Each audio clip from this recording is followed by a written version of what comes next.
Tak terasa saya ini sudah 8 kali datang ke Kuala Lumpur. Awal-awal sekali 2014, 2015, 16, 17, 18, 19, 20. Sudah kali yang ke-7. Saya datang setahun sekali saja setiap bulan Februari. Bulan Februari datang. Rupanya dah yang ke-7 kali. Bulan Februari. Ini saya bagi tahu supaya kita semua faham. Saya datang bulan Februari, supaya tak datang balik, datang balik, datang balik, datang balik.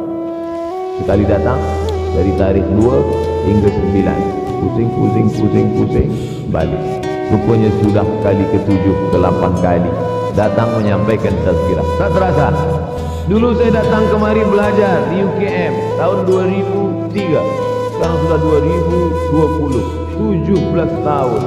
Tak terasa. Ya taqarabuz zaman. Tanda-tanda kiamat, fitnah akhir zaman sudah dekat adalah yataqarabuz zaman, kata Nabi SAW. Waktu tak terasa. Tak terasa. Tak terasa dah engkau dah datang. Tak terasa waktu begitu cepat engkau sudah datang saja nak menagih hutang. Orang berhutang ni rupanya tak terasa juga orang datang. Yang memberi pinjaman pula terasa lama betul. Apakah beza antara 5 minit dulu dengan 5 minit sekarang? Sama. Apakah beza antara 24 hours, 24 jam dulu dengan 24 jam zaman Nabi dengan 24 jam zaman sekarang? Sama. Tak ada beza. Mataharinya sama, bulannya sama, buminya sama. Yang berkeliling mengelilingi matahari sama. Apa yang membuat berbeza? Apa yang membuat zaman itu yataqarabuz zaman? Ada hal-hal yang membuat kita sibuk. Dulu tak ada Google.com, dulu tak ada Facebook, dulu tak ada Twitter, dulu tak ada BBM, dulu tak ada Instagram. Sekarang waktu habis. Bila kita tanya orang mana yang lebih lama, 5 minit atau 50 minit, semuanya sepakat mengatakan 50 minit lama, 5 minit kejam. Ditanya 2 kali, pelajar-pelajar, penuntut-penuntut, mana yang lebih lama, 5 minit atau 50 minit? Semuanya berkata 50 minit lebih lama daripada 5 minit. Lepas itu saya balik, mana yang lebih lama? 5 minit menunggu azan maghrib bulan puasa, 50 minit status FB Instagram. Oh, lebih lama 5 minit menunggu azan maghrib. 5 minit menunggu azan maghrib bulan puasa macam-macam mati jam. 50 minit hilang waktu tak terasa. Itu menunjukkan hadis Nabi itu, semakin saya baca hadis Nabi, makin kuat keyakinan saya, makin kuat iman saya, makin hilang keraguan saya bahwa yang berbicara ini bukan manusia biasa, tapi dia dapat wahyu dari Allah. Wa ma yantiqu 'anil hawa in huwa illa wahyun yuha, melainkan wahyu dari Allah Subhanahu wa taala. Yataqarabuz zaman. Masa begitu cepat berlalu tak terasa. Sebulan seperti sepekan, sepekan seperti sehari, sehari seperti sesaat. Akhirnya kita pun kehilangan waktu. Saya Ustaz Abdul Samad, memang zaman ni tak terasa cepat betul. Rasa-rasa kejap-kejap dah bulan Ramadan. Tak terasa baru saja Idul Fitri dah masuk pula lagi. Masya Allah, begitu cepatnya masa berlalu. Maka jangan sampai semakin saya baca hadis ni, semakin kuat keyakinan saya bahwa Nabi Muhammad SAW mendapat wahyu dari Allah Subhanahu wa taala. Semakin kuat keyakinan dan keimanan. Kenapa? Seandainya Nabi berkata zaman nanti di akhir zaman itu semakin cepat, semakin dekat, semakin berlalu tak terasa, tapi kemudian zaman yang kita lalui tak sama seperti yang dikatakan Nabi. Mungkin datang juga keraguan dalam hati, betulkah ini? Tapi ternyata 1441 tahun lampau, 1440 tahun yang lalu Nabi mengatakan, dan hari ini terbukti zaman begitu cepat berlalu. Masya Allah, tabarakallah. Hari inilah ditemukan internet, hari ini datang television, hari ini datang WhatsApp, hari ini datang yang melalaikan kita daripada Allah Subhanahu wa taala.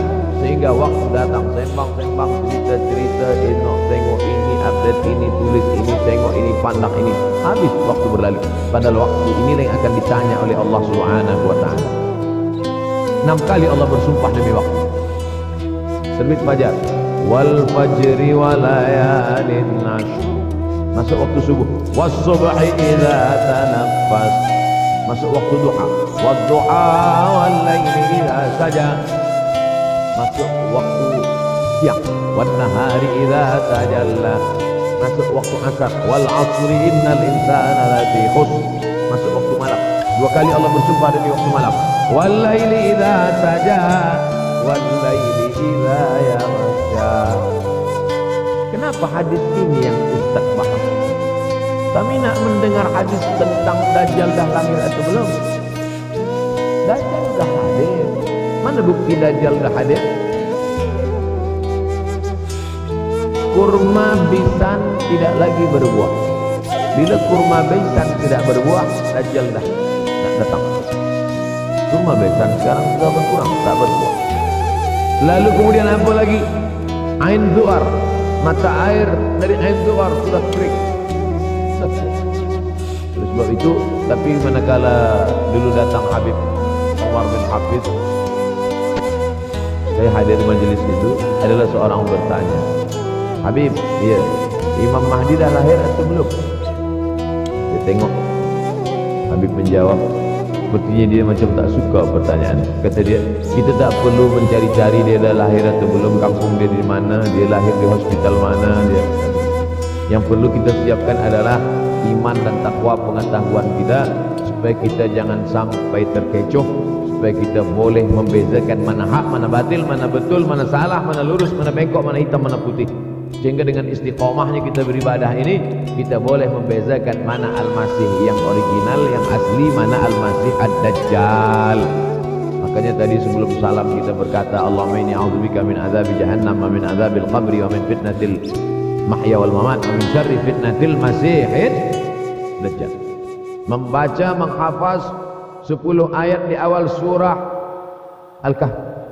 Siapa yang menghafaz 10 awal ayat, hadis lain mengatakan 10 akhir, 10 awal 10 akhir, elok dua-duanya.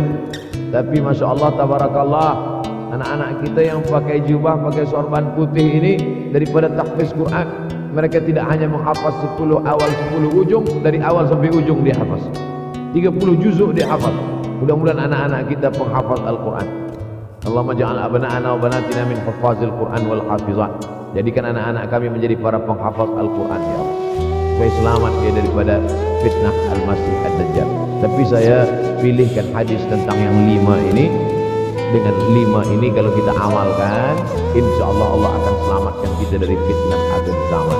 Yang pertama, manfaatkan waktu, kerana waktu di akhir zaman ini yataqarabus zaman, kerana waktu semakin dekat tak terasa hilang berlalu. Maka isilah waktu ini dengan ibadah. Jangan sampai ada waktu yang kosong. Duduk sejenak kosong berselawat, Allahumma shalli ala sayyidina Muhammad wa ala ali sayyidina Muhammad, Allahumma shalli ala sayyidina Muhammad wa ala ali sayyidina Muhammad. Sempat-sempatkan ambil wudhu, solat duha walau 2 rakaat. Sempat-sempatkan sebelum tidur malam solat witir 3 rakaat, supaya tidur kita sentiasa dalam wudhu dan kita sempat solat witir. Andai mati kita malam itu, insyaallah mati dalam keadaan husnul khatimah. Sholli sunnatul witri 3 rakaatin lillahi ta'ala. Nanti malam jaga tidak witir lagi, hanya tahajud saja. Sempat-sempatkan solat tahajud. Elok amat sangat baik solat wudhu 2 rakaat. Sholli sunnatul wudhu rakaatain lillahi ta'ala. Selepas solat wudhu, solat sunat taubat. Sholli sunnatul taubat rakaatain lillahi ta'ala. Selepas solat sunat taubat, solat sunat hajat. Sholli sunatul hajat. Selepas itu barulah solat sunat tahajud 8 rakaat. Nak tambah lagi 10, 12, 14, elok, tak salah, karena dia tiada batasan. Adakah sahabat Nabi yang melakukan ini? Ada. Qatadah bin Nu'man dari selepas Isya sampai azan subuh. Imam Ahmad bin Ambal dari selepas Isya sampai azan subuh. Bahkan mereka menghatamkan Al-Quran dalam tahajud mereka. Maka bahkan ada imam yang disebut dengan As-Sajjad, kerana banyak sujud kepada Allah Subhanahu wa ta'ala. Kerana akhir zaman ini godaan begitu besar. Dulu orang tengah malam tahajud, jam 2 malam, jam 3 malam dia bangun, kerana dia membaca hadis sab'atun yuzilluhumullah. Ada 7 golongan yang mendapatkan naungan Allah, yauma la zilla illa zilluh. Hari itu tak ada naungan kecuali naungan Allah. Rajulun, ada seseorang, zakarallah, dia berzikir dengan Allah khalian di tengah malam, tak ada manusia. Faqadat ainahu, menetes air mata. Maka yang pertama ini, jangan sampai kita kehilangan waktu, kerana waktu, al-waktu kasaib, waktu ini seperti pedang, illam taqta'hu qata'aka. Kalau tidak kau patahkan dia, kalau kau dapat pedang patahkan, sebab kalau tidak kau patahkan dia akan memotong engkau, mematahkan tulang-tulang engkau. Waktu ini kalau tidak kita manfaatkan, kita akan ditanya tentang waktu kemana saja waktu yang sudah kau pakai. Inna sam'a, pendengaran, wal basar, penglihatan, wal fuad, hati, kullu ulaika kana anhu mas'ula. Semua akan disoal, semua akan diminta tanggung jawab di hadapan Allah. Kemana waktu yang sudah aku bagi dulu engkau pakai? Yang pertama nanti ditanya, la tazulu qadama 'abdin yaumal qiyamah. Kaki anak Adam tidak akan bergeser, tidak akan beralih dari tempat tegaknya pada hari kiamat, hatta yus'al, sampai dia disoal, sampai dia ditanya. La tus'alunna yauma idzin 'anin. Nah, banyak yang akan ditanya nanti, tapi Nabi bagi tahu di antara yang akan ditanya dari sekian banyak nikmat itu 4. Yang pertama, an umrihi fima afna. Umur kemana engkau habiskan? Hari ini ada anak-anak muda belia umurnya 17 tahun. 17 tahun habis menghafaz Al-Quran. 17 tahun habis iktikaf dalam masjid. 17 tahun habis berzikir, berjubah, bersorban, mengabdikan ilmu, berkhidmat kepada ulama. 17 tahun habis. Tapi ada pula yang dibalik, 71 tahun habis. Rumah office kopi, rumah office kopi, rumah office kopi, batuk mati. Apa yang dapat kita bawa menghadap Allah SWT? Yang pertama, yataqarabuz zaman. Yang kedua adalah wa yanqusul ilmu semakin berkurang. Kalau sudah ilmu berkurang, apa yang bertambah? Jahil. Kalau ilmu bertambah, jahil berkurang. Kalau ilmu berkurang, jahil bertambah. Mana ada orang jahil cakapnya didengar orang? Saya dulu awal-awal membaca hadis ini, wayang usul ilmu berkurang, jahil bertambah. Rasanya tak mungkin, tak logik, tak masuk akal. Mana ada orang tak berilmu cakap dia didengar? Sekarang baru saya paham. Dulu orang tak berilmu ditinggalkan orang. Sekarang orang tak berilmu asal dia pandai berbicara, dia akan didengar orang. Bahkan orang jahil pula punya channel. Apa namanya? Jahil.com. Orang jahil punya channel, banyak pula follower dia daripada follower kita, banyak pula viewer dia daripada viewer kita. Sebab apa? Sebab yang menyaksikan tiada berilmu, yang berbicara tiada ilmu.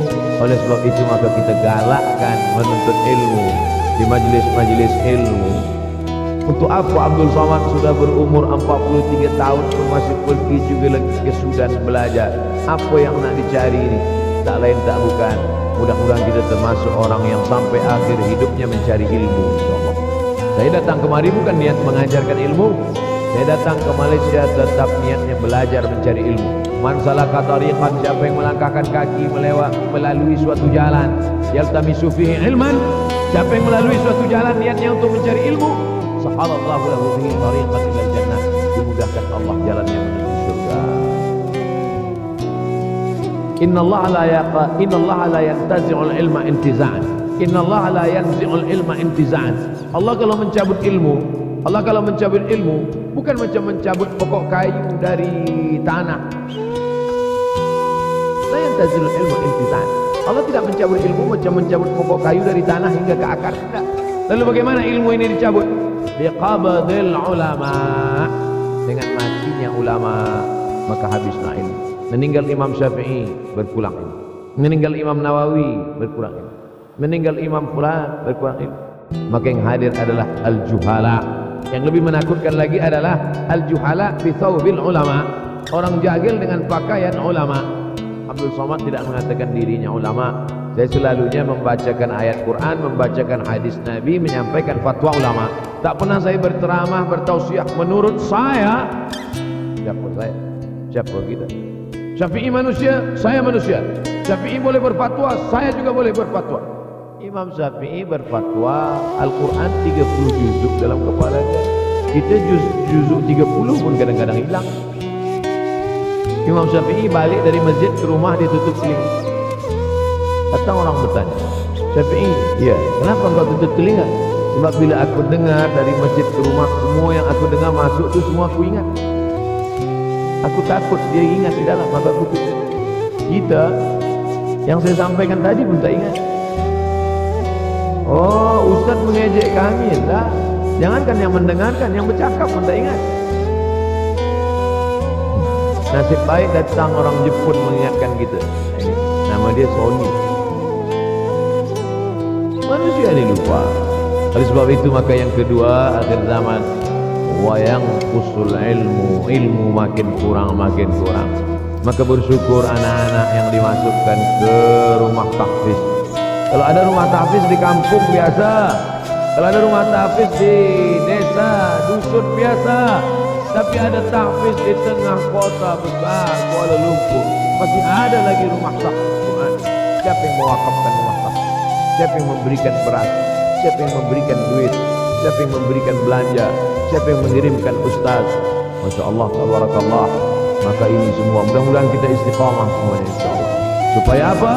Supaya lahirlah anak-anak kita yang alim, berilmu. Karena ini makin banyak orang jahil, al-taw bi ghairi ilmin, memberikan tazkirah fatwa tanpa ilmu, dhalla wa adalla, dhallu wa adallu, sesat, menyesatkan. Kalau setakat sesat saja, ini sudahlah sesat, menyesatkan.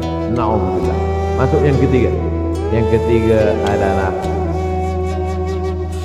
wayang qusul ilmu, setelah habisnya ilmu ini semua dicabut oleh Allah Subhanahu wa taala. Lalu kemudian setelah ilmu dicabut Allah Subhanahu wa taala, wa yulqas syuh.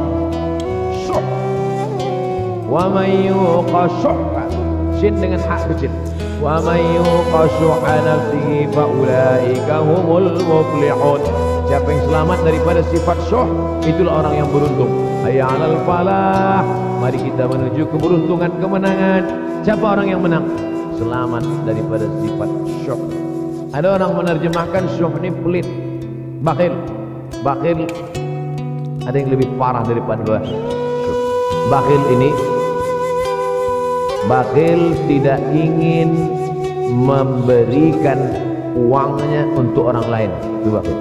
Dia ada uang 10 ringgit, uang itu hanya dia makan saja, dia tak mau walaupun setengah sen kepada orang lain.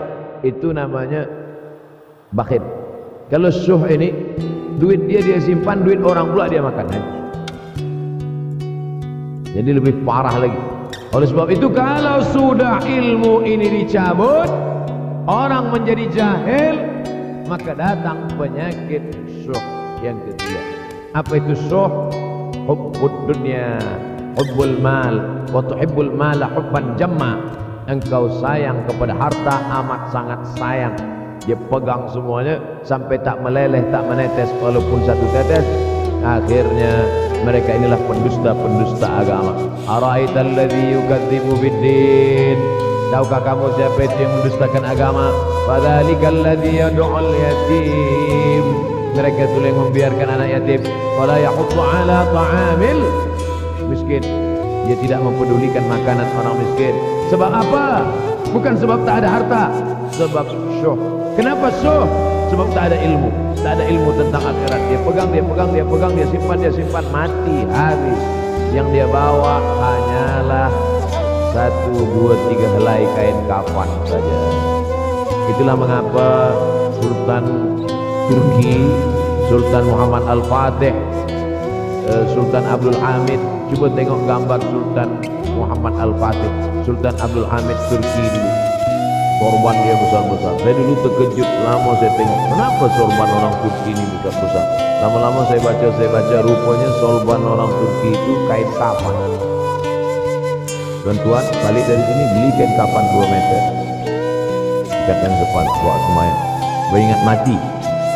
Boleh kau menyiapkan kain kafan? Baca kitab Tanbihul Mughtarrin, peringatan bagi orang-orang yang tertipu. Di situ ditunjukkan banyak ulama, bahkan mereka menggali tanah di dalam rumahnya. Malam-malam dia tahajud, selepas tahajud dia duduk di dalam tanah itu supaya terasa bagaimana rasanya mati. Gali tanah 2 meter, masuk ke dalam. Tapi kalau nak buat itu kita saja dengan Allah. Yang pula banyak juga orang sekarang sudah gali tanah masuk ke dalam streaming pula. Hai guys, Nak rasakan mana boleh tak. Kita saja masuk ke dalam, rasakan macam mana rasa. Sebab kalau cakap saja, marilah kita ingat mati, takutlah kita pada mati, kita tak tahu bagaimana rasa mati. Kalau nak merasakan bagaimana rasa mati, nanti kalau ada orang mati meninggal dunia, masuk kita ke dalam, kita sambut jenazah, kita letakkan, kita duduk, rasakan. Ketika Fatimah meninggal, Fatimah emak Sayyidina Ali meninggal, Nabi masuk ke liang lahat. Masuk Nabi ke liang lahat, Nabi berdoa di dalam. Ketika Utsman bin Affan meninggal, Nabi masuk ke dalam, Nabi pegang jenazah Utsman bin Affan, meleleh air mata Nabi turun ke misai, turun ke janggutnya, turun menetes sampai ke bawah. Rasakan bagaimana rasanya di dalam. Dulu saya pernah berjumpa dengan seorang pemuda, telinga dia pakai anting subang. Lalu kemudian saya tengok banyak tato. Saya tanya, macam mana cerita awak bertaubat dulu? Mak saya meninggal tak bertaubat. Lepas tu saya tegak di tepi kubur. Macam ada yang menolak saya dari belakang, masuk saya ke dalam. Masuk itulah terasa sejuk di kaki, datang rasa takut saya. Makanya kalau ada orang yang sudah kita bagi tazkirah, bagi nasihat tak juga, nanti ada orang meninggal, bawa dia agak dekat, senggolkan sedikit. Begitu caranya supaya kita terasa mati ini, supaya apa? Hilangkan penyakit syuh, cinta harta, takut mati, dan membuat kita menjadi bakhil, pelit. Na'udzubillah. Rabbana ya Rabbana, Rabbana ya Rabbana, Rabbana ya Rabbana, Rabbana ya Rabbana, Rabbana ya